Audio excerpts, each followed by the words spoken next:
Today we're talking about a Kitfox Series 7 which I built. I guess I've had it flying 4 years now.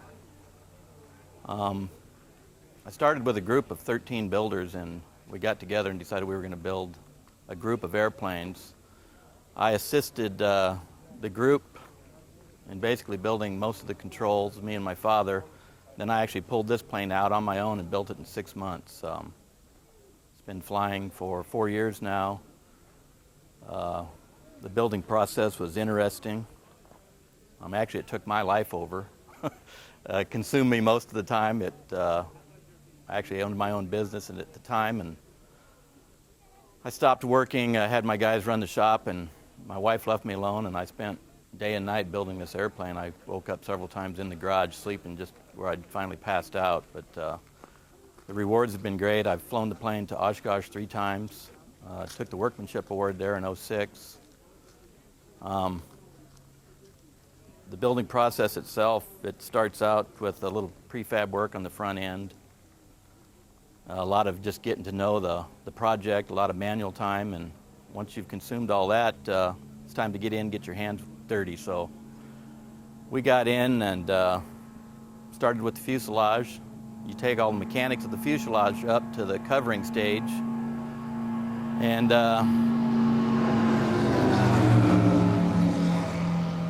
once you're into that covering process, we usually cover the fuselage first and then head off to the wings. And that's actually, well, I'm at a loss for words here, but the cloth is it's a different beast in itself. Getting all your seams lined up, the finishing tapes, the ironing, it's a pretty involved process. But once you got that done, you can move into the covering stage of the painting, I guess. There's a four-coat process of painting. Use pink, silver, and then into the finishing colors. Once you're through the painting process, you get into your electronics and plumbing. And that's actually the fun part of the whole project for me. I came from a mechanical background, and that's where I actually enjoyed it the most, I would say.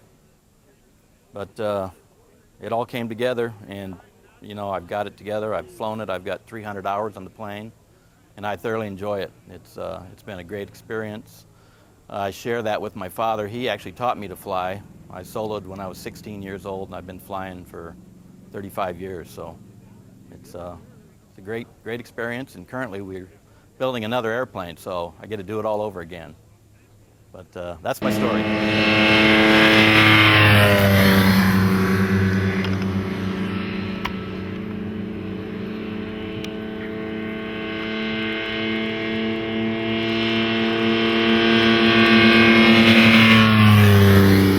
My name's Aaron Whitaker. I'm from Tremont in Utah. This is my second time at the Kitfox factory Fun Fly. We drove up last year, and our goal last year was to fly up this year, so we met our goal. My brother-in-law and I built this Kitfox. It's a Series 6. His name's Daryl Hansen, my wife's brother. We bought the kit partially built from Jim Munson up in Oregon about 2.5 years ago. And we kind of spread the process out between his house and mine. He did all the painting. I had the wings and fuselage, the wings in the basement, the fuselage down in my garage. And we had a lot of fun building it. I mean, we would try to dedicate one whole Saturday every month to building the plane. So that's what we do.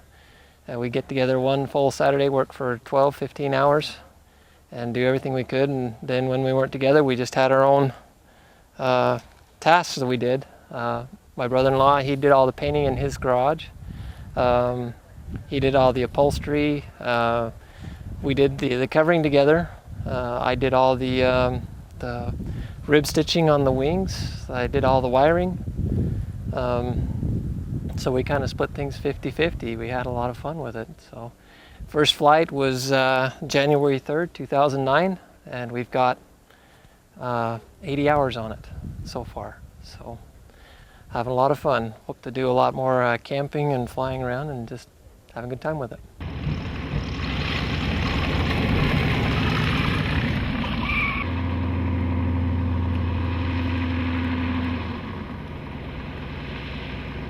wondered. I said, I've seen you land before, one like that. That was funny. How you doing? Hey, good to see you. We're running a little late.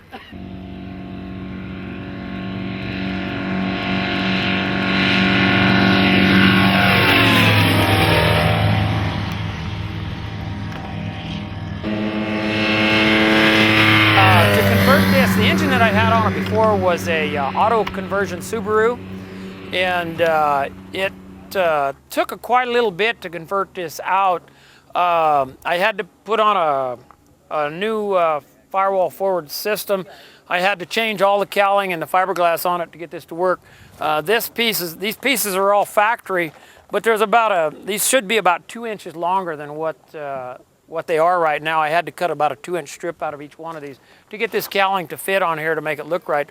It was probably, I probably have about 200 hours in this conversion from the engine that was on it. This particular airplane has approximately around 200 hours total time on it. It's like I said, got its airworthiness certificate at about 2000. But I haven't, in the original engine that I had a lot of problems with it, so it didn't get to fly an awful lot. It was either the engine was blown up or it had mechanical problems, and there was times it would be down for sometimes up to 2 years while I was trying to get the auto conversion fixed back up. I wish I had more time on this. I should have, but I got a little occupied with some other things this summer. But I'm hoping that this engine, the longevity and everything works out good with it. I can't really tell you a whole bit now other than the engine is like all radials. It does hydraulic lock, and no matter what that consists of, the oil, when it sits, when it drains out of the top part of the engine, drains into the bottom 2 cylinders.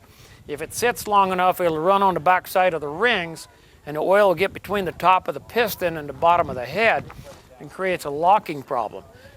Before you start any of these little radial engines, you actually have to physically pull this prop through approximately 6 or 7 times to make sure that you don't have any hydraulic lock in it. If you do, you'll have to pull the plug out of the 2 bottom cylinders and drain the oil out and then run it through. If you don't and you force it, you could actually bend a rod in one of these and cause major engine damage, possibly when you were in the air, which could be quite catastrophic. The little engine, it runs at about 3,000 RPM. It has a reduction drive in it. The engine will turn, if the engine's turning at 3,000 RPM, the prop is turning at 2,000 RPM. The top RPM on the engine is approximately 3,400 RPM. It sounds, as far as running it, it's kind of spunky. It sounds like a little Chevy V8 engine, minus a cylinder, since this is a 7-cylinder instead of an 8. But it is a lot of fun to fly. Fly-ins most every year I've